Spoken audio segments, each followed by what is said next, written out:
Well, welcome to session 22 of Philosophers in the Midst of History.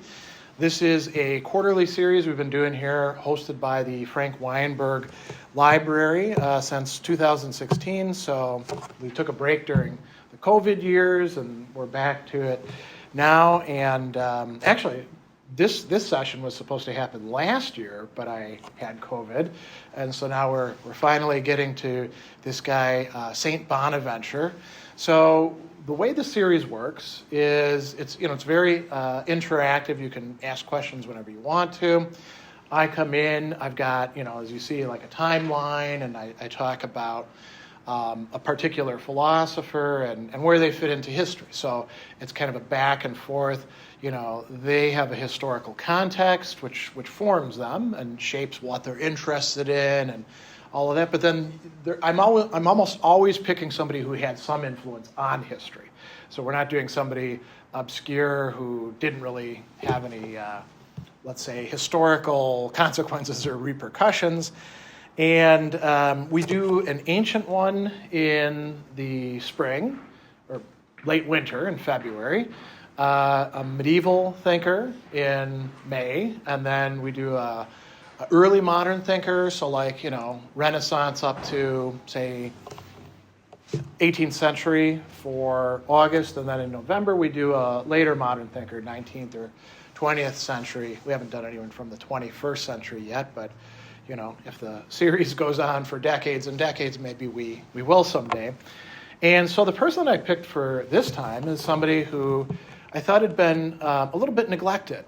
And he is actually neglected not just in the series, but also, you could say, in the world of philosophy and theology.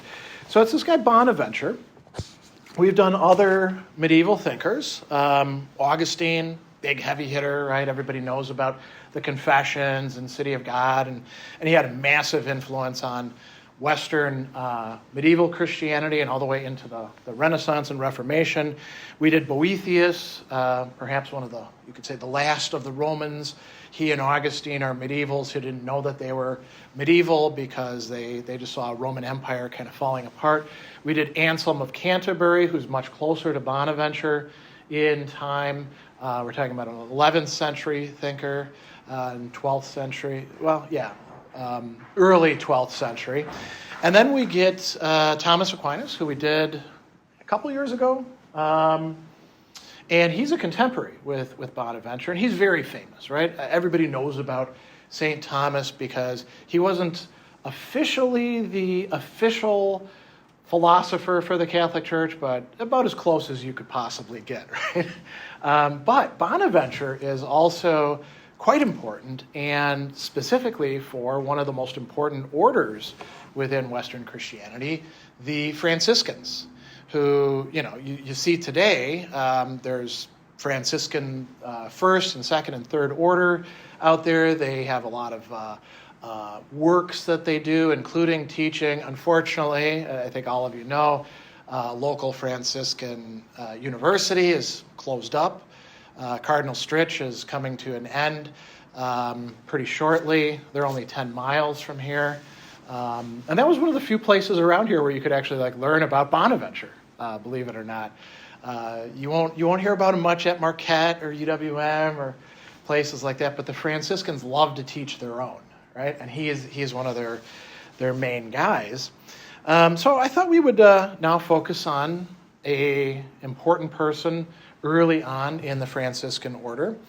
And there's a whole bunch of historical developments that are shaping the mind of this guy. And so I'm going to be going back and forth between my notes and the timeline. And if there's something that's unclear at any time, just feel free to ask me about it. So I think that you could say that there's 4 or 5 really important historical developments that are helpful to keep in mind when thinking about Bonaventure. And so, of course, the most important of these is the rise of the Franciscan order. And so what's the Franciscan order? It's oriented around this guy, St. Francis of Assisi, who has a spiritual conversion starts living a life devoted to imitation of Christ, and part of what he focused on the most was poverty, like extreme, complete poverty, not owning anything, and he drew people to him. And people were like, yeah, as often happens with these religious orders, there's a charismatic personality who's going through some sort of, you could call it experimentation with spiritual life, trying to figure out what can be done that's new, but also something that's connecting up with the origins of the religion. And so we see that St. Francis, incredibly devoted to Christ, to the degree that he winds up undergoing stigmata, having all sorts of interesting spiritual experiences, begins teaching, preaching, gathering, whatever we want to call them, converts, companions with himself, people who want to live a particular way of life. And so what do you have to do when that happens? Well, the first thing, if you're going to live together with other people, come on in. You have to have some, let's call it MO, some modus operandi for how you're going to live together. Whether it's roommates or people in your dorm, there's going to be rules, right? And so, by this time, there's a whole bunch of monastic orders out there, each of which has its rule. You can think about the Order of St. Benedict, formed, centuries earlier. So Francis comes up with a rule. Here's how we're going to live together. The very first version we see in 1209. It's called a Guiding Charter. And he starts to, try to get official recognition for this new order that he's founding. And the way you do that in the Western Christian church is to go to Rome and, to petition and say, hey, we got something cool going on here. Can we make this official? And so we see that, he goes with his 11 companions, telling Pope Innocent III of this wish for a holy life of poverty, again, imitating Christ and his disciples. And they are going to be what we call a mendicant order. So this is something fairly new, at least in the West at that time. And this is actually what gets them in trouble a lot of the time. So, from the perspective of the more settled religious orders, these guys, the Franciscans, followers of St. Francis, and the Dominicans, followers of St. Dominic, they are, shiftless bums. They're wandering around talking about God, doing their thing, but they're begging from people. They don't have a fixed abode, like the Benedictines did. For the Benedictines, stability is one of the things that they value. You get in your particular monastery, and you stay in that monastery for the rest of your life unless something bad happens, right? Like you can't get along with the other monks, or, somebody sacks your monastery and you got to go somewhere else. These are orders that are much more mobile, right? So they can serve different needs. And the Dominicans are doing one sort of thing, the Franciscans are doing another sort of thing. And fairly early on, so this is what we call the foundation of the First Order Franciscans, all guys. And then we get this woman, Claire, and she's like, well, this sounds really great. What if there were, the equivalent of nuns doing this? The guys are all friars. The second order is women, often called the Poor Clares, right? And they are also Franciscans that are living out this sort of charism or life. And around this time, we see that there is this examination of somebody who's not a Franciscan, but is going to play an important role in the history. Joachim of Fiore. He's a Cistercian from a little bit earlier, and he was actually given papal approval for some of the things that he was doing, and he starts writing these books that become very popular, especially among some of the Franciscans, and they will end up being condemned as heretical, and we'll talk about why. And so all of this is sort of background information. You also see Frederick II is crowned Holy Roman Emperor, and he's going to be an important player on the scene. And then we get Bonaventure being born. down in the Papal States in Italy, to people that we really know almost nothing about. His father is this guy, Giovanni, and then his mother is Maria. We basically just know their names, and that his father was a physician. And more stuff is going on with the Franciscans around this time. They're becoming more and more consolidated. Francis creates a more formal rule for the first order, and then they form a third order. And the third order, and this is imitated with some other religious organizations. So you've got, the committed men, the committed women, and then you've got people who are lay people who are attracted to part of what the Franciscans are doing. And, they want spiritual guidance from them. That's the third order. So Francis is now taking care of them. And then in 1223, the Franciscans get formally established. So not long after Bonaventure himself is born, as the Order of Friars Minor. So, whenever you see a Franciscan writing something and that OFM, that's what it stands for, Order of Friars Minor, just like OSB is Order of St. Benedict, or OP, Order of Preachers for the Dominicans. And what we see happening is Francis is going to die. And, as with most movements, you're going to have some successors, but there's also going to be divisions about, what is the genuinely Franciscan way of life? And this is going to assume some real importance in the life of Bonaventure later on. We're going to talk about that in just a bit. The other thing that I think is important to bring up about Bonaventure's early life, looking at the historical context, is he gets sick. How sick, we don't know. A lot of this is, we're finding, little bits and pieces here and there. And it was quite common at the time that, you would pray to a saint to help you out. And then, you'd be attached to that saint if they did. And Francis comes through, Bonaventure recovers, and Bonaventure is now, quite interested in this guy, St. Francis. So we got the rise of the Franciscan order, and by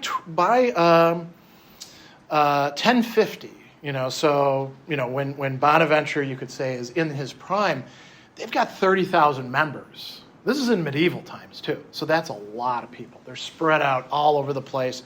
They are growing like, I suppose their enemies would say, like a cancer throughout Christendom. The Franciscans view this as a good thing, right? But they're, again, they're sort of new on the scene. So that's one part of the story. Now, another really important part of the story is the rise of the universities. And the university that's most important for people like Bonaventure and some of his later successors is the University of Paris. So the universities in medieval times, they are educational institutions that replace or supplant, let's say, the other places where education is going on. And a lot of these early places are cathedrals or monasteries. So some of the people that we looked at earlier, like Anselm of Canterbury, teaching in a monastery and then teaching at a cathedral. Some of the other people that we're going to talk about might have been at cathedrals, but the university becomes the place to be, right? And at Paris, so does anybody know what the three professions that were like the apexes of the universities were at the time? It wasn't like the liberal arts. Those were what you studied to get there. And it wasn't philosophy. Philosophy was the next highest thing. There were three main professions. Any idea? Yeah. Theology and medicine would be two. Those are two of them, yeah. And you would go to different places for those. So like theology, that's Paris, right? Medicine, there were a couple places. Anyone know what the third one is offhand? Again, not philosophy. Philosophy is kind of, it's a great, science as they called it, but it's not the apex. Law. Right? So Padua, that's the place to go for law, right? So Paris is about theology. And, some of the people who would study would stay there and teach.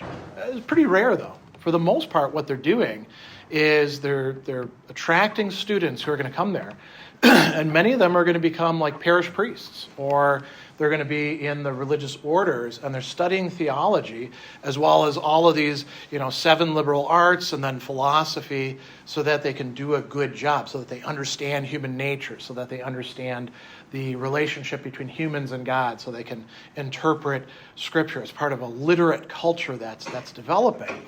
So that's the university system. And for a long time, for a long time there weren't any mendicant chairs teaching in it, because there weren't the orders. The universities precede these. And then, as I mentioned, a lot of people looked at these mendicant orders like the Dominicans and the Franciscans as a bunch of dirty bums, who are traveling around begging people for money, not exactly university professor material, you could say, right? So that's another big part of it. And then we get this guy. So now we have a conflict between two different things. Franciscan order, universities. Alexander of Hales. This is the guy who Bonaventure is going to study with first. Alexander is a major heavy hitter, philosopher, theologian. He enters the Franciscan order. He's sort of a late convert to it. And he previously had considered 2 other groups. One was the Dominicans, right? So he's attracted to this idea. He also considered the Cistercians, who are, you could say, a reform, as they would call it, or an offshoot, as their original Benedictines would call it, of the Benedictine order. And he decided, no, I want to be a Franciscan.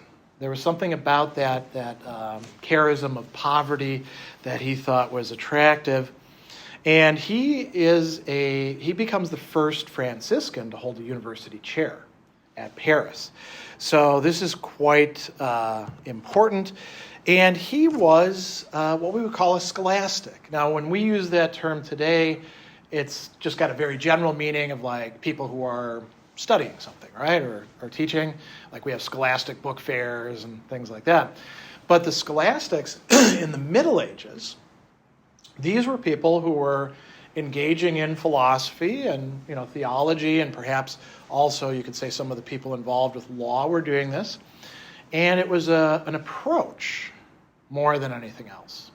So to be a scholastic meant that you were going to be using argumentation and looking at what other people before you had said about a topic and seeing what you thought was right and what was wrong, and sort of like bringing in the best stuff, what earlier thinkers like Aristotle and Plato called the dialectical method, and then forming your own new sort of synthesis, your own new way of thinking about the matters. And you would argue with other people, right? And you would put forth documents, that some of which were called summas, like, you were going to cover everything. That's what a summa actually means. Or it might be a commentary on a particular piece of scripture, and then you weave in all sorts of other stuff as well. Or you might be commenting on some previous thinkers' work, like Boethius or Augustine or somebody like that. And so that's what Alexander is doing. And just as an example of,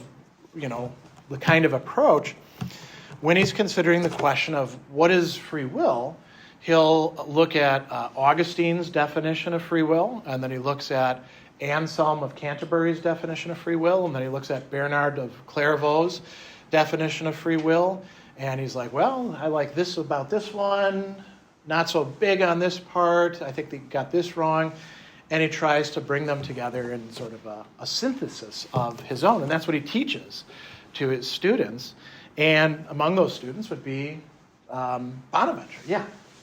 Why were they interested in understanding free will? Oh, they were interested in everything. That's one of like hundreds of topics that they would address. But free will is absolutely central, because if you're thinking about like how does a person actually make moral decisions, you have to ask questions like, well, what are we responsible for? Where are we free? And where are we conditioned by something else? To what degree are we responsible, So in order to figure that out, you can't just look at the question of, well, how much? You have to think, well, what is free will? What does that look like, right? So, and there's different models that are out there already by the time that Alexander is on the scene. So, but they do this with like pick any topic in general that we might be interested in, and they're, I mean, obviously not like how cell phones work, but all the other things that are really important to philosophy and theology, and these people are exploring it in the universities. So that's another part of the picture. Yeah, go ahead. But did they assume there was free will, or did they wonder maybe there might not be free will? Sure, they did both. I mean, we're talking about people who had a very wide breadth of thinking about things. There's no like just assuming a party line or something like that. In Scholasticism, you go to the bottom of things. So we're talking here about like different historical background matters. So Alexander is going to be somebody really important for Bonaventure, but unfortunately, not long after Bonaventure gets there and begins studying with him, he dies. And so Bonaventure's going to have to study with some other people. Some of the other background stuff before we look directly at what Bonaventure has to say. So we've talked so far about religious people. Now we're going to talk about somebody who's accused of being irreligious. Although, ironically, he's the emperor of the Holy Roman Empire, right? So the Holy, you think that he is actually religious, but Frederick II was pretty secular, you know? And he is the king, you could say, of the Germans, also of large parts of Italy, also of Sicily, also of Jerusalem, and a kingdom that doesn't exist anymore, Burgundy, right? So he's got a lot of power, and apparently the guy was like an intellectual dynamo, you know? He actually writes one of the first treatises on birds of prey, on falconry. So he had the time to do that in addition to all the other things that he's doing. And he's a massive patron of the arts and sciences. He's kind of one of these larger-than-life characters. Winds up being excommunicated 3 times. And then, you know, you can tell, gets back in, because you can't get excommunicated more than once if you haven't also managed to get in. He's the guy who, you know, you hear about Frederick, kneeling in front of the Pope in the snow. That's the guy, right? But it didn't really stick, you could say. Right? So he goes on doing his stuff. And, he's involved in the Crusades that you can see on the timeline happening in this time. And interestingly, Dante, who's coming, about another century later, Dante is going to place him in hell, in the Inferno. He's going to place him in the 6th circle of hell, where the pagans and the he calls him an Epicurean, right? Where all those dirty people, who deny the faith are stuck. So you can tell there's a lot of people that don't like Frederick II, but there's also a lot of people who really do like Frederick II, and we're going to get to him in a bit. And then we get this other guy who, now we've almost got all the pieces of the puzzle that we need. I mentioned him already, Joachim of Fiore. He's a Cistercian abbot and theologian, and he comes up with this theory of the 3 ages that other people have used subsequent to him. And the idea is that the first age is that of the Old Testament, the Jewish scriptures prior to Christ. And then we have the second age, which is the age of Christ and the church and, institutionalized and, the New Testament and all of that sort of stuff. And then he says there's going to be a third age, and that age is starting now, back in, the 1200s, or actually 1100s, in which the church would become unnecessary. And it would be the age of the Holy Spirit. Infidels would reunite with Christians. Everybody would be living in this kind of utopian era that humanity just now has to bring about. And one of the ways you'd bring it about would be like rejecting the institutional church and, aiming at this new spiritual development. Well, you can guess that did not go over greatly with the institutional church. And in addition to this, he also said that there would be popes who would be the Antichrist.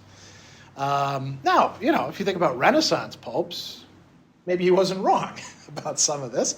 And then he also said that Rome is the Babylon represented in the book of Revelation. So if you ever hear Protestant polemics from much, much later on, they're probably not coming directly from Joachim of Fiore, but they're echoing what he says about that. So this is very attractive to a lot of people within the church, but the church as a whole condemned that as heretical. And it turns out to have been, although he was a Cistercian, very, very attractive for many Franciscans. And many of these Franciscans, instead of saying the Pope was the Antichrist, they said Frederick II was the Antichrist. So now you got all this apocalyptic stuff going on, right? So Bonaventure is wandering into this as a young Franciscan friar, as a student, in the University of Paris, sort of like the center of intellectual life in Western Europe at the time. And, the Franciscans are going through several changes and conflicts, and we're going to start seeing some battle lines being drawn before too long. And Bonaventure is witnessing all of this. So we'll get to those conflicts in just a bit, and how Bonaventure becomes the person essentially in charge of the entire order. But on the way, he's going to do a few things that I just want to mention very quickly. So he gets licensed as a bachelor. Now, when we think about a bachelor degree, right, that's our beginning in our contemporary thing. Being licensed as a bachelor meant that he could teach, but he could only teach certain subjects. So he can teach the Bible, meaning he can do commentary on Scripture, which, is kind of helpful because there's a lot of confusing stuff in the Bible students would need some discussion and review about. And then he begins reading this really important text. And to go back to Alexander of Hales, Alexander is one of the first people to comment on this. It's called Peter Lombard's Sentences. And Peter Lombard is one of these early scholastics. And one of the ways in which you approach things as a scholastic is you say, here's a topic. What do people think about it? Here's some arguments for a question. Here's some arguments against the question. Let's look at these arguments. Are they any good, right? So Peter Lombard did this in, let's say, a less sophisticated way. His sentences are just a whole slew of topics, which would include free will, but also all sorts of other things under the sun. And then he'd gather what people had said about it. And so there's for and against. And then it's up to you to figure out what to do with that as the student. And so different people would have different commentaries where they would take the same material and say, well, I think that Augustine is right about this, but wrong about this. And I prefer what John Damascene has to say, or pick whoever else you want, right? And so this is an important part of the work. And during this time, Bonaventure is going to get involved in a controversy that we'll talk a little bit more about in a bit, having to do, again, with those, Franciscans being looked at as kind of shiftless bums by the other people that are involved in the university. And so he writes a piece to defend them. And there's other, people debating this sort of matter. And eventually, he gets awarded the master's degree. Now, we think of a master's as kind of sometimes a terminal degree, like if you have an MBA or, Master of Fine Arts, right? But in that time, that was it. There wasn't any PhD, right? The master's was you are at the highest level. Now you can teach whatever you want to teach, whatever you think is worth doing within the curriculum. And you have students that are following you. And he's awarded the master's degree, but he doesn't actually get to teach as a master for a couple of years because of this controversy that's going on. Same thing, by the way, is happening to Thomas Aquinas, who is his contemporary. So finally, in 1257, he is received as a master's at the University of Paris. And the same year, he doesn't get to teach a hell of a lot because he winds up getting kicked upstairs, as often happens with these interesting religious figures. And if any of you remember Anselm of Canterbury, the guy who didn't want to be an abbot, didn't want to be Archbishop of Canterbury, but got stuck doing that, or their predecessor, Gregory the Great, the Pope, who didn't want to be a pope, but he was the guy for the job, and they made him do it.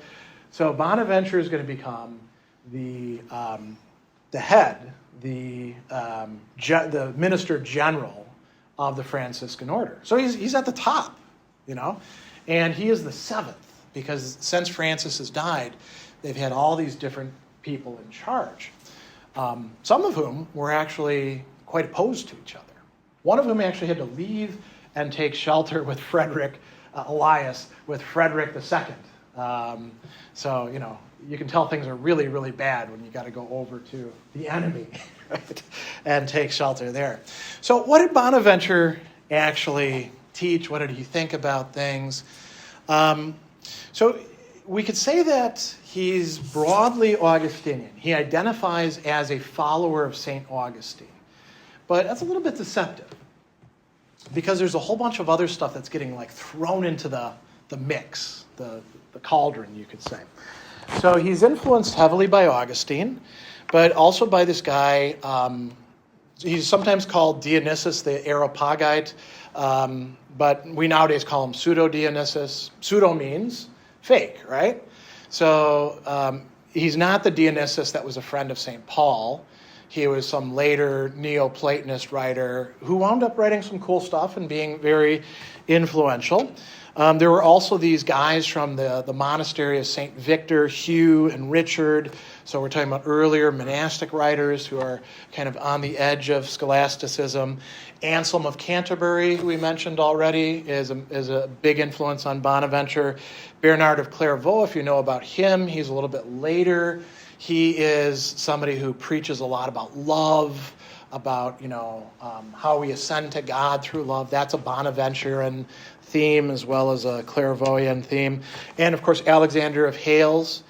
But there's another character in the mix who's going to, depending on how you look at it, totally screw things up, provide the absolutely needed answers, or something in between.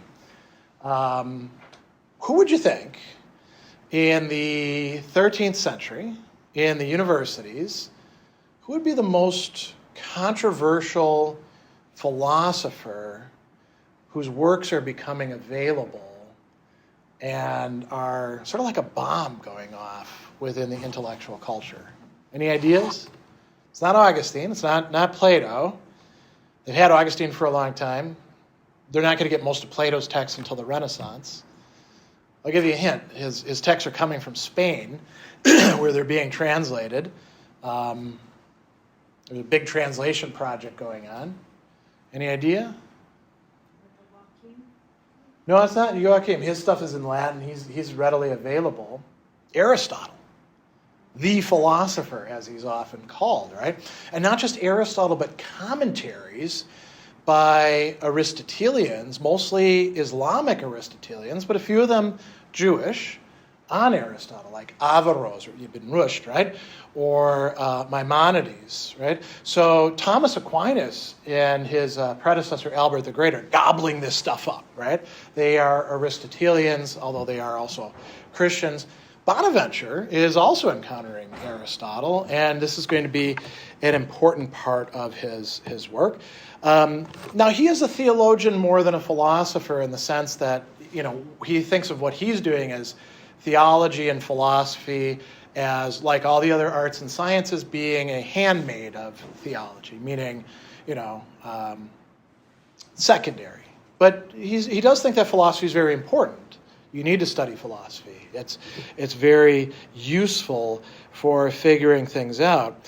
So, what you've got here is yet another person putting together a synthesis of Aristotle, representing philosophy, and a whole bunch of other Neoplatonist philosophers, and sacred scripture, and what other big Christian thinkers have had to say about this, and trying to bring it together in some sort of coherent, rational, but not rationalistic synthesis, something that can lead to God and help illuminate our life, and recognize where the proper limits are, and that's a tough thing to pull off, right?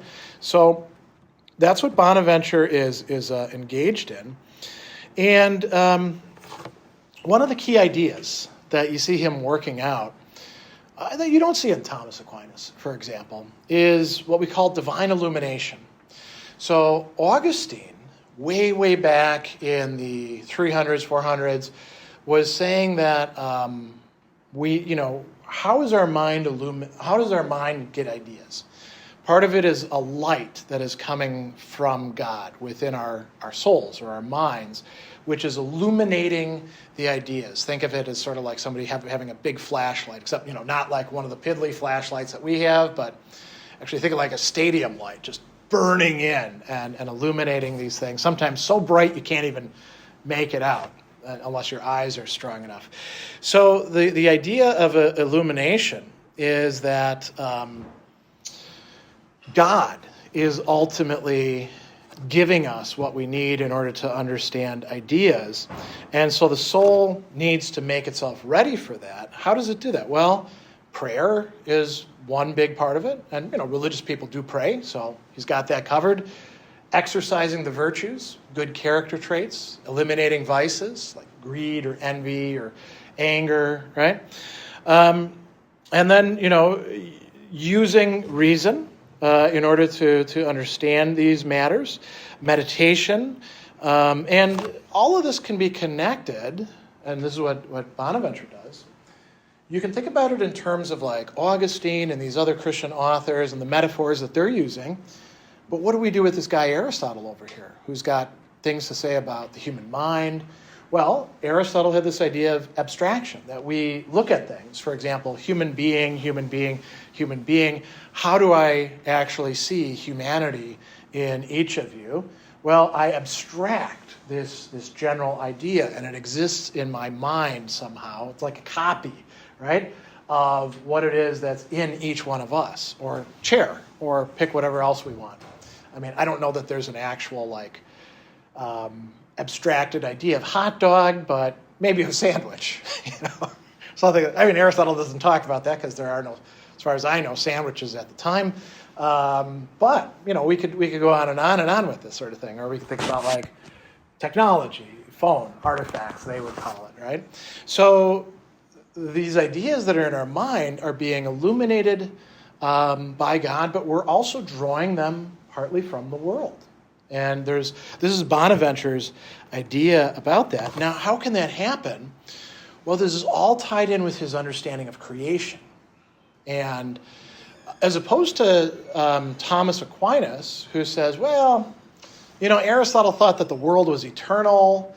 You can't really prove it one way or the other. The faith tells us that God made the world in 7 days, whatever the hell days are. None of these medievals actually thought it was literally days, because they were smart enough to realize that you don't have any passage of time before there's light, right? And they didn't think of it as like physical, single 24-hour periods. But, Aquinas is like saying, well, Aristotle says the universe is eternal. Scripture says that it had a beginning in time. Reason can't really decide. We just got to take this as a matter of faith. Bonaventure says, no. We can use philosophy to say Aristotle's wrong about this, and that, the world is created. And I'm going to tell you about its creation. What is it like when God creates things? So he draws on this idea, and again, this is coming from Augustine, and Augustine also got this from pre-Christian thinkers called the Stoics. There's this notion of what are called rationales seminales. You could translate it as rational seeds, or seed principles. Seminal principles is often how it's translated. And the idea is that within God's mind, before God even begins to create, there are already the ideas of things. And it could be real general, like human being, or it could be real specific, like this human being. Depends on whose theory you're looking at. And so when God creates through the second person of the Trinity, the Word, all these ideas are contained in the Word, and boom, we get a world. And that world has different kinds of things in it, each of which came from this rational seed. That we all came from one kind of rational seed. The birds out there, I mean, I don't know if I haven't really thought this out. I don't know if there's like a different rational seed for each kind of bird, or like classes of birds, or maybe all birds or something like that. But, maybe there's a rational seed for crow and a different rational seed for robin and a different rational seed for chickadee or something like that. But these are the principles that allow an intelligible world in which we can have all this cause and effect going on, and it winds up being quite wonderful. So divine creation is at the center of his ideas, and he also says, and this is typical Christian thinking about it, did God have to create? No, it's totally gratuitous. Why did God make things the way they are? That's up to God, right? We can go a little bit into the reasons for why things are the way they are, but fundamentally it comes down to an expression of divine creativity, love, flowing out into an entire universe. And he talks about and this is, again, not a uniquely Bonaventurean phrase, a book of creation. Creation itself is this world that we see is like a book. And what do you do with books? You read them, right? And you read them not just for entertainment, which you can do, but to understand things. So if we could actually read this creation, we would understand how God put everything together and why things are as they are. And we would just be in awe of it. So why aren't we having this experience all the time? Because we're kind of blind. We don't get it. Why not? Because we're all messed up from, sin and vices and, the damage that was done to us. And we also get mixed up because of this about humanity's place in the cosmos. Bonaventure thought that we, as the kind of beings that we are, we're sort of like God's helpers. We're here to participate in a way different than all the other animals with this vast, beautiful, amazing world that we live in. And so the human being is, like it says in Genesis and also in the Book of Wisdom, made in the image of God, right? And so what is that image? Well, it's the capacities for things like remembering and understanding and loving. All of those things together are a sort of trinity, almost like a model, as Augustine said, and St. Anselm said, of the Trinity, the divine Trinity. We got a little bit of that in us. Now, for Bonaventure, he's mostly interested in one person of the Trinity. It's not the Holy Spirit. It's not the Father. It's the Son. It's, this God that becomes carnal, becomes flesh, becomes this human being, Jesus Christ, who then is represented in the Gospels and all of that. Well, this is also coming from St. Francis. Francis thought that Christ has to be absolutely central. His model has to be followed, which includes not just, chastity, but like poverty and, love for everybody, including animals. That's part of the Franciscan vision. And so Bonaventure actually has this really interesting metaphor of Christ as being he's got a whole book about this, the tree of life. And now we don't do a lot with trees, I think, these days. We may trim them or, cut them down. As a matter of fact, as we were driving up on 43, there's an awful lot of money that's been spent in the last couple of weeks on cutting trees down, and there's lots of brush and logs and stuff like that. One thing that you do with trees, especially if they're fruit trees, is grafting. Grafting is when you cut a little bit into it, and then you stick another plant into that tree, and it becomes organically part of that tree. This is where we get a lot of our fruits from, right? We graft things onto each other. So for Bonaventure, Christ, God incarnate, is the tree, and each one of us is grafted into this tree. And now the question is, are we going to grow into it and be part of the fabric of that, or are we going to be our own independent people and get in the way of the tree and get rejected from the tree, right? So it's kind of an interesting metaphor that he's using. And I was actually going to talk about a bit more, but I want to be respectful of time. So I'll just talk about two of his works very, very briefly. One is called The Journey of the Mind into God, probably his most famous work. And one good thing about Bonaventure is most of his works are pretty short, pretty easy to get through, And so he, in The Journey of the Mind to God, he's going to lay out a bunch of different steps. How do we ascend from, the people that we are to this whatever God is? And I'll just tell you about one part of it. He talks about there being 6 steps of ascension into God, and there's 6 steps of the soul's powers. So he's doing a psychology, or as we would call it, a philosophical anthropology there. So first we go from the exterior things to interior things, and then from temporal things to eternal. So we go from our senses to imagination, which is the second higher, to reason, intellect, something that goes beyond intellect that he calls intelligence, and then finally to, this is very interesting, what they called synderesis. This is coming from a Greek term. And it's not what we can translate as conscience, but it's rather what informs our conscience. Conscience is like when we do the wrong thing, there's a part of ourselves that's like, hey, knock it off. You shouldn't do that, right? So synderesis is the part of us it's sort of like a bit of God inside of us that guides us towards what's right or wrong. So it's not fundamentally speculative, where we're going to, have a theory about God. It's leading to experience of God, ultimately through love and joy and bliss. In the Reveloquium, another one of his very short works where he's concerned with how to interpret Scripture, he says you basically got 4 kinds of scriptural works: legal, historical, sapiential, and prophetic. So you have this in what he calls the Old Testament, the Jewish writings. The legal are the first 5 books, the Torah. You've got the prophets. You've got the sapiential, meaning wisdom literature, like Proverbs and Ecclesiastes and the Psalms. And then you have prophetic, where you've got all these prophets saying this is going to happen, or hey, knock it off, you're oppressing the poor. One of the most common prophetic things that get said, like in Amos and Isaiah.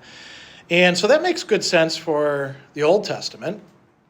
And he says this actually holds for the New Testament too. The law, the new law, is given in the 4 Gospels. The historical work, Acts, right? Very short work. The sapiential stuff, the wisdom literature, that's the letters. Paul's and, James and Peter and John, and we could go on and on and on. And then finally, what's the prophetic book? The book of Revelation. So the New Testament conforms to this. And then he says that there's 4 ways of prompting somebody towards good and away from evil. And this is, so again, he's very interested in moral theology or philosophy. One way is laws of a majesty supremely powerful, so that's the legal part. Right? Another is the teachings of a truth supremely wise. That is the sapiential part. The third is examples and benefits of a goodness supremely pure, the historical part. And then finally, the combination of all 3 is the prophetic, interestingly. So he's got, a breakdown of how to understand sacred scripture and the word. Now, I said that we'd get to talking about conflicts. Before we jump into that, I've been talking at you quite a while. Any questions about the stuff that I've covered so far about this guy, Bonaventure? Yeah, go ahead. I wanted to ask you about the introduction of Aristotle, and I wasn't sure. Oh, yeah. Yeah, so I wasn't sure, was Bonaventure just rejecting some parts of him? Yeah. And then how did the introduction of the writings by Muslims or Jews influence Christian thinking, or did they reject it? Or No, as a matter of fact, some of them were too accepting of it for people like Bonaventure. So this is actually a good segue into one of the big conflicts that was taking place, which has to do with Aristotle. So, Aristotle's works are getting translated into Latin, and then which is what has to happen in order for them to be usable by these people, because they, for the most part, can't read Greek, right? And it comes across the Pyrenees into France, and then through the rest of Europe, because Spain at the time is still Muslim, right? So Christendom essentially ends at the Pyrenees, except for a few Christian kingdoms in that area. So Aristotle is making his way in, and people are like, well, this is really good, We do have some other philosophers, like we've got Seneca, and we've got, they did have a few texts by Aristotle and Plato, namely the Categories and the On Interpretation by Aristotle and the Timaeus by Plato, which does cover a lot of ground. Boethius had translated those. And they had Cicero and they had some other people, but Aristotle's full works, including a couple works that also weren't by Aristotle but were being attributed to Aristotle because they didn't know any better. This is like, imagine being given, there's actually nothing like it in our day, Imagine we were given like a library of stuff that we'd never come across, and it seemed pretty plausible, We're like, holy crap, we talk about like the Dead Sea Scrolls. That's kind of like what was going on. It expands your capacities to think about things. And Aristotle seems pretty good, So there's some people who embrace him completely, including doctrines that seem to go against Christianity, like the world is eternal. Well, if the world's eternal, then how do you get that God created the world, right? There's a direct conflict there. To give you an example from moral philosophy, Aristotle says, because Aristotle is essentially a materialist in this respect, when you die, that's it. There is no afterlife.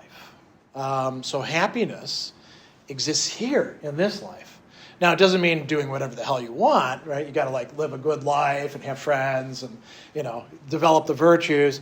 But compared to what Christianity is saying, namely that, well, you do need the virtues, but that's so you get to heaven, contradiction there again, right? And so we've got Aristotle, and then we've got these commentators, some of whom, by the way, are Muslim, right? So we have, Ibn Sina and Averroes and people like that, and we have Moses Maimonides. They also had a few Christian Aristotelians like John Damascene, who'd already been around, and there was a guy, Alexander of Aphrodisias, who's a pagan. And he's actually called the commentator by the scholastics because he was viewed as so important. So you got all this stuff going on, and people get very enthusiastic about it. And so some people are like, well, screw the Christianity stuff, Aristotle's right. If the Bible contradicts Aristotle, so much worse for the Bible. So those are the Averroists. Those are the people who are kind of radicals within the academy. And then you got like a counter response. You got people on the other end who are like, see, that's what that Aristotle stuff is going to get you into. Get rid of him altogether. He's a heretic, And then you got poor people in between who are like, well, wait a second. Can't we use some of this stuff? Aristotle is certainly a powerful thinker. Can't we take the good stuff and reject what we don't like? And, he doesn't have to be the only philosopher that we listen to. And so that's like Thomas Aquinas and Bonaventure. And interestingly, Thomas Aquinas, because he's not an Averroist, he's not an Aristotle-only guy, but the Bishop of Paris goes after him. Trying to condemn propositions. The way that you would go after people at that time is you'd say, these propositions that a person holds, I won't say who's holding them, but we all know who they are. These are anathema. These are against the faith.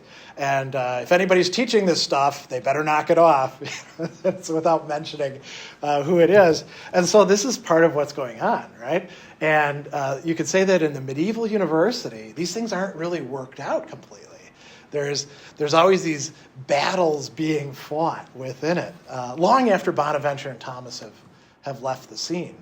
The irony is that Aristotle is going to wind up being rejected about 300, 400 years later by modern philosophers who are like, yeah, get rid of all this stuff. He succeeded too much.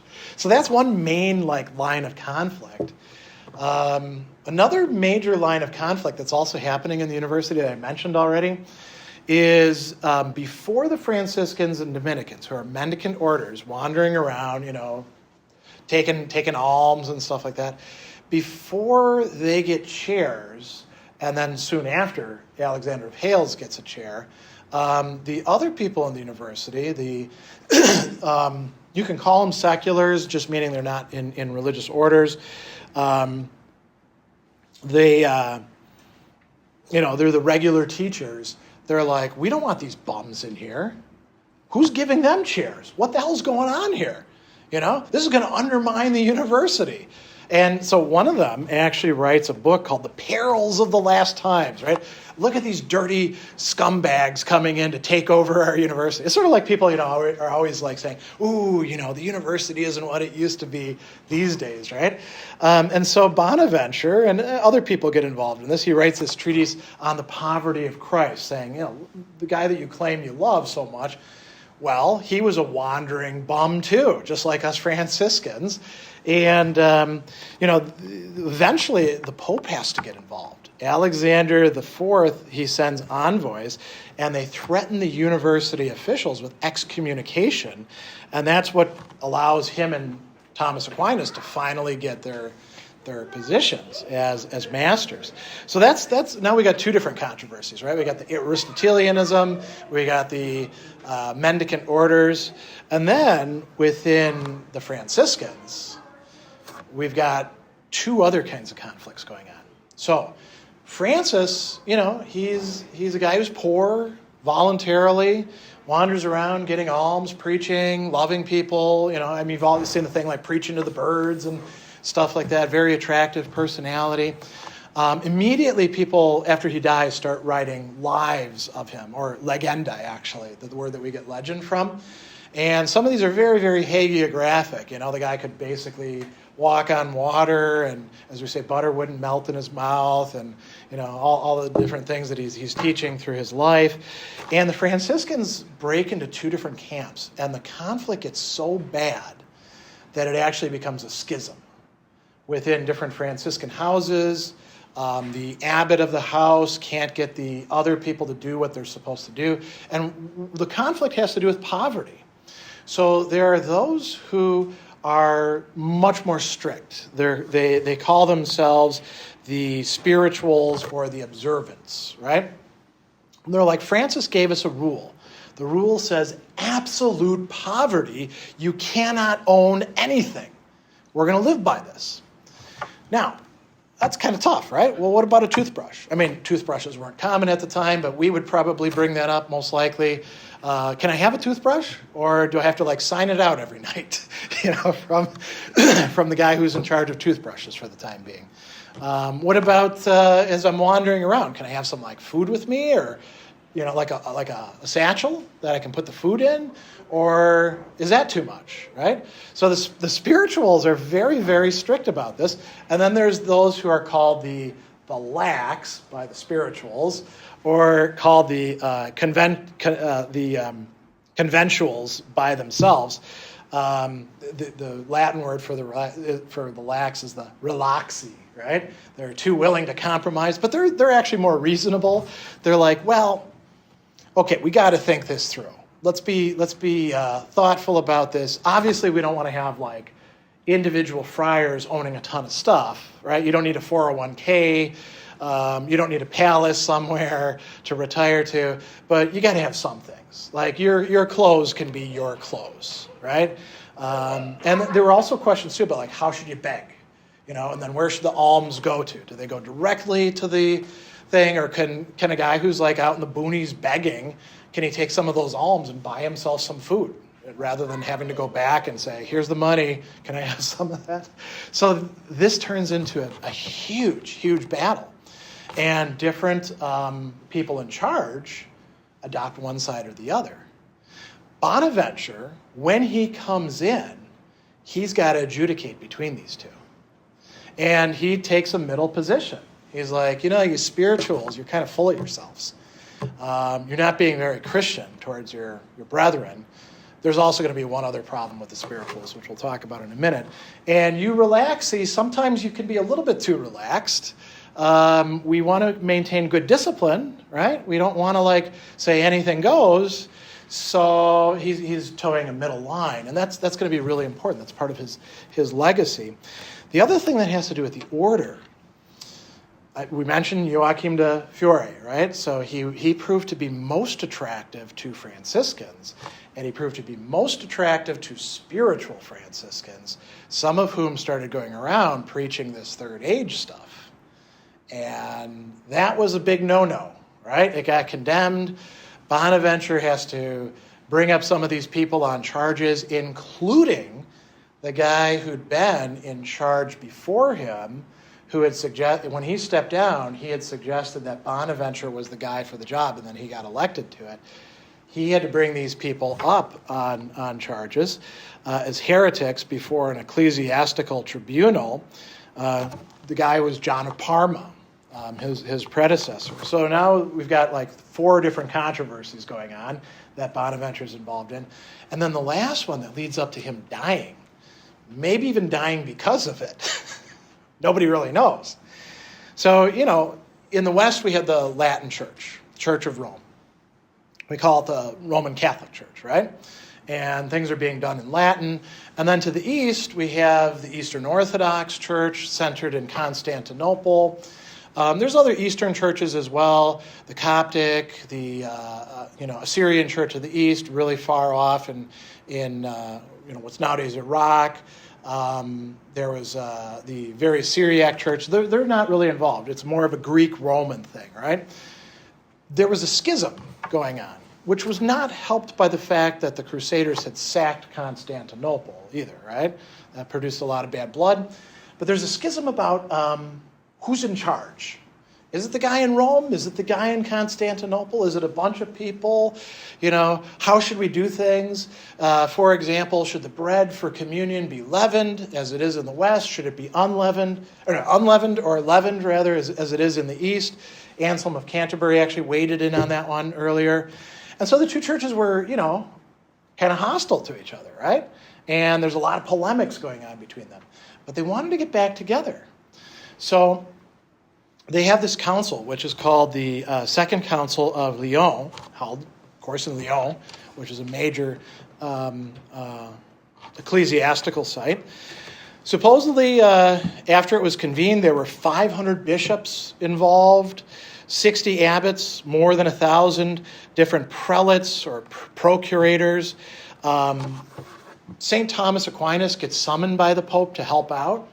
He dies on the way. This is when he has his famous, all of my work is straw. Did any of you know about this famous? I'll tell you real quick about this because it's not so much about Thomas. But Thomas is on his way, traveling to Lyon to take part in this. And he has some sort of fit. And he recovers from it. And then he says, he's in the middle of writing 2 of his last works, the Summa Theologia, which he didn't finish up. He was on the 3rd part of it at that time, and then the commentary on the Psalms, which he only got to Psalm 54 and didn't even finish that one. And when he recovers, shortly before he dies, he's like, I'm not writing anything more. And everyone's like, no, you got to finish your books. And he's like, everything I've written is as straw, meaning worthless, right? And this is a guy who's written a lot of really important things. But apparently he had some, experience of God and is like, yeah, I didn't really manage it. Bonaventure then, he's on his way to the council, and the Pope is like, this is the guy who's going to lead the council that will bring East and West back together. And it kind of does for a little bit, but, obviously didn't stick. Bonaventure dies at the council. And some people think he was poisoned. Nobody really knows. He just got, sick and died very rapidly. And, the Pope had given the direction of the council to Bonaventure, so he was kind of the guy in charge. So we have another controversy that Bonaventure is involved in. And this is kind of the story of his life, right? He wants to do theology and philosophy, but he's always getting embroiled in all of this historical stuff, all this baggage, you could say. And so we should finish up by talking about his influence and then, doing some Q&A. So his most important thing that he ever did was keep the Franciscan order from breaking up. He is the compromise candidate who turns out to be the right guy for the job. The reason why we even have a Franciscan order still around today in the form that it is because Bonaventure was the seventh guy in charge. And he was able to bring things together. He actually wrote a life of St. Francis, and then the Franciscans ordered all the previous lives destroyed.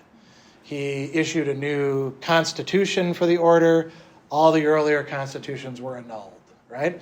He is the guy to bring order to the order, you could say, and reconcile these competing parts. In theology, unfortunately, I think, because I think he's a pretty cool thinker, he is going to be supplanted by another Franciscan thinker, Duns Scotus, who is going to live from about 1265 to 1308. And so, the Dominicans, they have Thomas, they are Thomists. The Franciscans were often Scotists, right? And these are the two conflicting things. There weren't a hell of a lot of Bonaventurians out there by the time that Scotus comes on the scene. And then we have William of Ockham, who you may have heard of, a famous nominalist. He's also a Franciscan.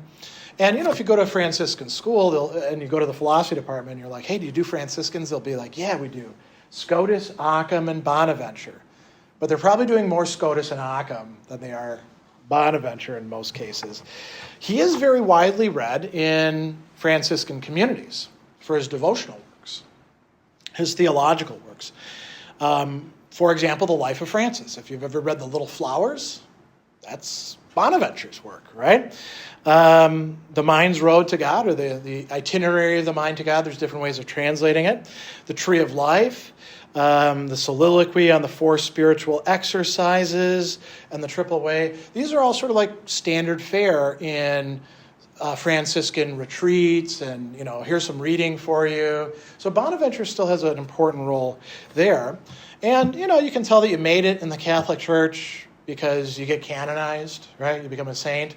So it took a while for him, 1482, a couple hundred years later. He's canonized by Pope Sixtus the Fourth. And you can also tell that you made it in the church as an intellectual if they call you a doctor. So he is the seraphic doctor, and he gets that title in 1588 by Pope Sixtus the Fifth. And what does it mean to be a doctor? It means that you're being endorsed as somebody for the whole church, as somebody who's worth reading, who's not going to steer you wrong, right? And there's a ton of different doctors. There's nothing that says you have to read any particular doctor. But, it's like a imprimatur. It's like go ahead and read this person, And, he probably, you could say, has a bit less influence on history than some of the other thinkers that we've looked at in the past, like, say, Thomas Aquinas or Augustine or Nietzsche or Albert Camus or, Aristotle. But he did have a role in history. He is formed by this history. He's shaped by it. It determines what he wants to talk about, the jobs the poor guy gets stuck doing, right? And he's responsible for us having a Franciscan order in the present that looks like what it does today. It's still a dynamic order. I'll mention that it's kind of a shame that the Franciscan University just down the road from here is closing, right? Cardinal Stritch, because now where are you going to go to learn about Bonaventure other than a talk here? I don't really know. I don't think they teach him at Marquette, where I sometimes teach. Pretty sure they're not teaching him at UWM. There may be some other places, but it's very dependent on somebody actually liking Bonaventure enough to want to teach a class. Maybe if you take a medieval philosophy class, they might have him in there, along with Aquinas and Augustine and people like that. But so that's all I've got. I know that you've got questions or comments that you want to make. It's quite an exciting figure, I think, for a guy who spent much of his life hearing about other people's problems and trying to figure them out. Living in poverty as much as he could, I will say this too. He appears to have been somebody who didn't just talk the talk. He really walked the walk, He was all about Christ and how we could connect with that, and then using philosophy to make our way into that, using anything that he came across, you could say, to direct it towards this ultimate end or goal. So, any questions or comments or clarifications, confusions? Yeah. Well, why, in what ways was he supplanted? Yeah. So, Bonaventure is offering, like a lot of these scholastics, let's call it a system, a systematic approach to things. If you think about Thomas Aquinas, his contemporary, who dies almost, the same time as he does, and who's coming up in the same institution, Thomas writes a Summa Theologia. Now, he doesn't finish it, but it gets pretty close to finished, right? So it covers everything. And I think that's very attractive to a lot of people. With Bonaventure, you don't have a work like that. You have all these different things, scriptural commentaries. He writes commentaries. For example, I thought I might get asked about this, so I made sure to get it down. Ecclesiastes, Gospel of Luke, Gospel of John. He writes a life of Christ, a life of Francis of Assisi. He does have some works like the Journey of the Soul into God or the spiritual exercises, but he's not writing the same kind of thing. And Duns Scotus is. Duns Scotus is providing the systematic approach that people really want. And so they're not reading him a hell of a lot outside of the Franciscan order, because why would they? The Benedictines think these Franciscans are a bunch of scumbags. They've got their own Benedictine authors. The Dominicans, they got St. Thomas. So it's really within the frame of the Franciscans. And Duns Scotus gives them more of what they are looking for intellectually, systematically, But it's kind of a shame, because what Bonaventure brings to the table is quite cool, So, any other questions or comments? Yeah. It just dawned on me, there's a fancy hotel in Los Angeles called the Bonaventure Hotel. Interesting. And I just looked it up, it's 33 stories, and pretty fancy looking, and Is it connected with the Franciscans at all, or? No, I used to work for IBM, and we would have big conventions out there, and I never made the connection until just tonight. Yeah, usually if you see like a St. Bonaventure school or something like that, there's usually going to be some connection to Franciscans per se, right? I'll keep reading. Yeah, that sounds interesting. Although it could have been that there was a guy who came from a Catholic family who liked Bonaventure, named him Bonaventure, and then he became a hotel magnate, and they just named it after him, like the Hyatt or the Hilton or stuff like that. There's probably quite a few like that, right? There's probably a St. Thomas hotel that's got nothing to do with St. Thomas, So, any other? Yeah. Is there any teachings from St. Francis that the contemporary Franciscans still practice or abide by? Oh, yeah. That's one of the cool things about the Franciscans is they know where they came from. They are really devoted to the original core values. Each religious order or society has its particular. I'm going to be kind of silly with this. Their shtick, right? Their thing that they're all about. And with the Franciscans, it really is about, you could say, poverty and love, And poverty doesn't necessarily mean, like, owning nothing, although, Franciscan friars don't own a hell of a lot. And what does that free you up for? Well, you can accept alms and then give them to somebody else who needs them more. You can give of your time and your energy and your attention and love to take care of people. I mean, even teaching, sometimes, so going back in time, there have been religious orders where maybe some of the people who belonged to them really didn't belong in them. And so some, you had people who were monks and nuns teaching at different places, and they'd get kind of sour on their students. But if you're a genuine Franciscan, you are going to be a very loving person, And then the third order, which I think is, that's something else that's really great about religious orders. You don't necessarily have to give everything up and join a monastery or a friary or something like that. You can be in a third order and practice that spirituality in a more limited way, but still incorporating it. So and they do read, Bonaventurean and other Franciscan literature to help them out with that. So there is still a significant stamp of St. Francis on his order, which, not always the case. I mean, I will say this about the Benedictines, who I very much love. One of the Benedictines who I'm friends with pointed out that the Benedictines have gone through more reforms than any other religious order. Now, why do you go through a reform?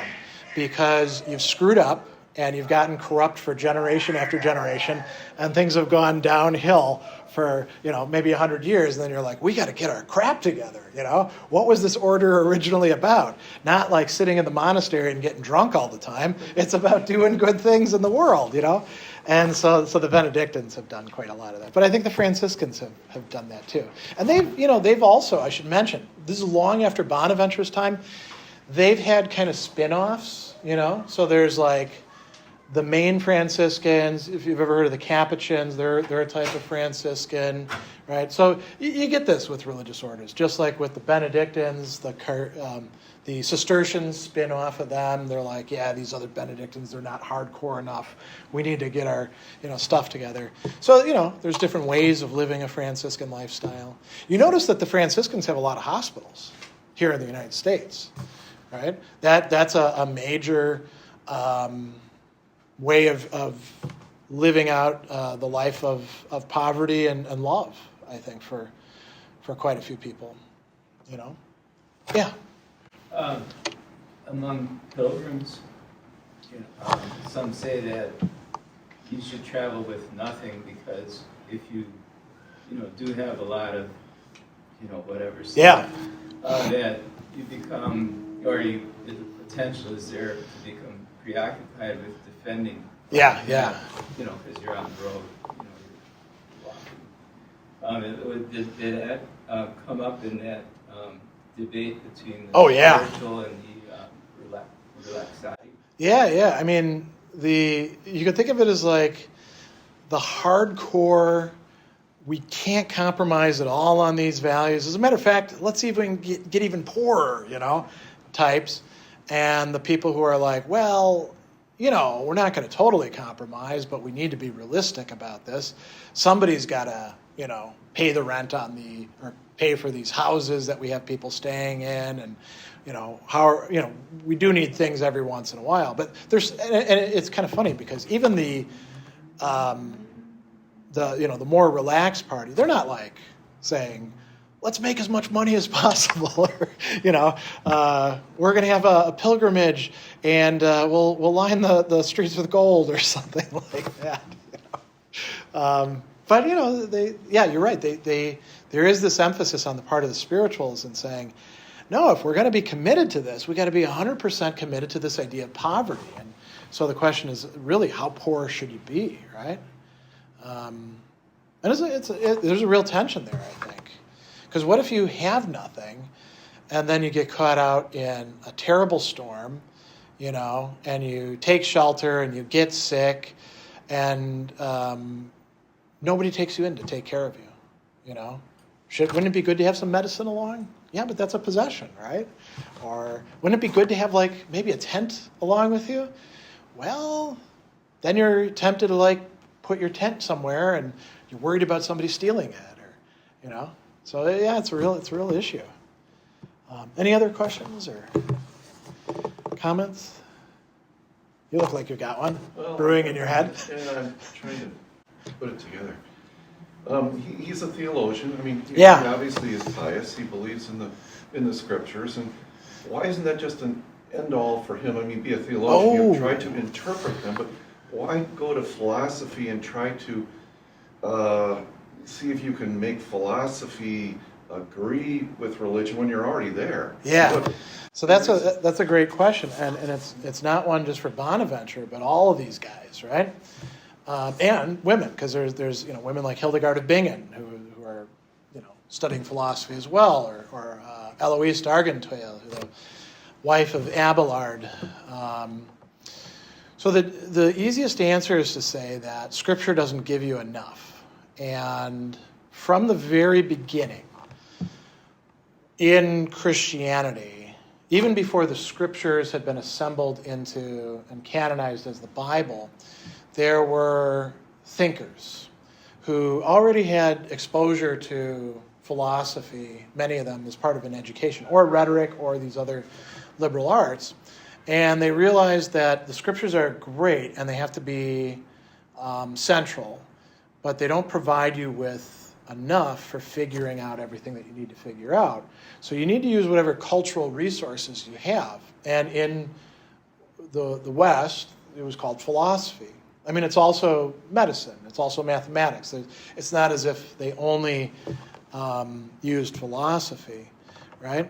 So they did have this project of trying to take things that often seem quite incompatible with each other and figure out how to bring them together successfully. And you notice they don't always come up with the same set of answers, right? They'll disagree. So like, Thomas saying, yeah, we got to believe on faith that God created the world. It's not eternal. And then Bonaventure saying, no, we can argue for that, They don't have exactly the same thing, but they're all... The other thing you could say is all of these thinkers, these Christian thinkers like Augustine or Anselm or Bonaventure or Thomas or Boethius, they think that God gave us minds to use them, not to repress them or say this is good enough, but to know more and understand more. And obviously, you don't want to go off into what they call the vice of curiosity, meaning investigating crap that doesn't have any use. But people do that with scriptural things. I'll give you an example. When I used to teach at Indiana State Prison, I teach these religious studies classes, and some of them were New Testament or about the canonical and non-canonical Gospels. And I'd get these guys who'd get into arguments in class, and it would be about a big thing between the Orthodox and the Catholics. When it says in the Scripture that Jesus... they were talking about Jesus' brothers or cousins, because the word is adelphos in Greek, right? And it can mean either. Does that mean that Mary and Joseph, after Jesus was born, had kids together, which is what the Orthodox typically say, or that these were just his cousins, and who were they connected to? We don't actually know, because Mary, after having Jesus, didn't have sex with Joseph. And my answer to these people who are debating this was who the hell cares? Nothing, absolutely nothing of how you live a good life or the meaning of any other Christian thing depends on this one point. Why are you quibbling about this, right?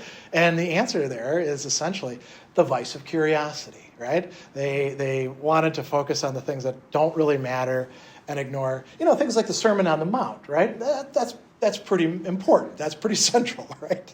If you're focusing on this and not that, that's a problem, right? Or if you're thinking about philosophy, if you're Thomas Aquinas or Bonaventure and you're not thinking about, virtues and vices, moral philosophy, or about is the world created or not, can we prove there's a God or not, philosophy of religion or metaphysics, and you're focusing on some tiny little minutia thing over here, you're not doing philosophy right for them, right? So it really has to do with using our mind to the extent possible. Did you have your hand up? I thought I saw. No? No, I was just thinking. Okay. Well, any other questions? I don't want to hold people over too long. satisfied intellectually with. Yeah, go ahead. It's not as much about his philosophy. Do you know anything about like the criteria that like a new order would have to fulfill to be accepted by the Well, the number one thing is that the Pope likes you, right? Because you appeal to the Pope, and it's a good question. I was being a little facetious, but you have to show that you're not just like reinventing the wheel that another order is doing, right? That's part of it, so that there is a new, let's call it a new charism, because that's typically the word that's used, is there. That your way of life is a regular way of life. You're not using it as an excuse to soak people for money or have orgies or whatever it's going to be.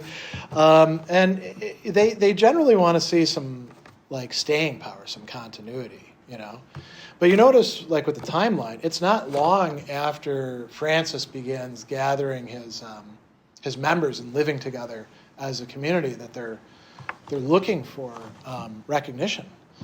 And it comes in stages, right? They don't just say, all right, you've satisfied all of our criteria, you're in, you're just as good as the Benedictines, It takes a while.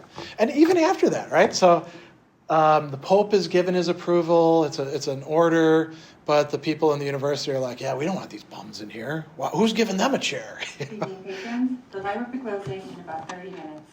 If you need a library card, please go to the circulation desk to apply for one now.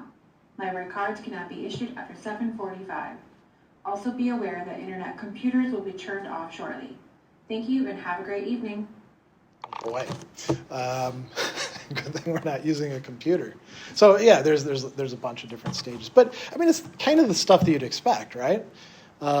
It's not like there's some form that had to be filled out at the time, or if it was done today, there'd probably be forms involved, I guess. But there are occasionally new. I don't think there's any new orders, but every once in a while, a new society will get formed within the Catholic Church. And I'm not sure what the criteria for that are in the present, but whatever they are now, I'm sure they weren't that complex back then, Any other questions? Yeah, go ahead. I just was thinking about the wandering aesthetic. And Yeah.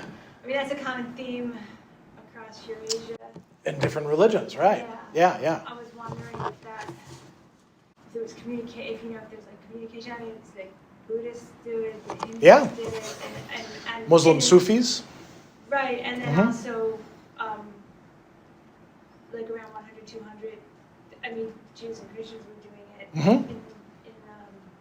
in the Middle East, and I was just curious, was it being done before? Oh, yeah. Francis, so was this just sort of a common religious idea or inspiration that people felt somehow closer to spirituality? Well, practicing this way? you can be connected with God as a Benedictine and staying in a stable monastery, just as well as you can be a Franciscan or Dominican. I think it's more who's attracted to what kind of. There seems to be a universal. Oh yeah. Yeah, to being to begging for alms, wandering around, and it's not just religious. The ancient Cynics, the Greek Cynics, did that as well. There's actually letters about how you should beg, by attributed to Crates, the third scholar, not actually by him, probably written around 100 AD or so. There's lots, and there's secular people doing it today. People observe this thing they call minimalism. Kind of tough to do in our society, right? Because we have mobile technology, and there's a lot of places that won't take cash anymore. So I think it's getting a little bit tougher to do, totally divesting yourself of everything except for your clothes, a staff, maybe a bag, and wandering around. But people do it, and it is kind of dependent. So if you think about Buddhism, Jainism, Hinduism, these dharmic Indian subcontinent religions where there's a very big emphasis on ascetics, sometimes staying in monasteries, sometimes wandering. they're incredibly dependent on householders, as they're typically called, for their food, even sometimes for their clothing, medical supplies, that sort of thing. So there's a symbiotic relationship usually. And I think that you could say the same thing existed for the Franciscans and the Dominicans. And yeah, it's kind of a nice cross-cultural, cross-religious thing. And, you know, a lot of those people who do that get involved in intra-religious dialogue, you know. So, yeah. I mean, it's you could say it's one recognized as legitimate, but also sometimes looked down upon by a co-religionist motif, right? That shows up over and over again. Yeah. Yeah.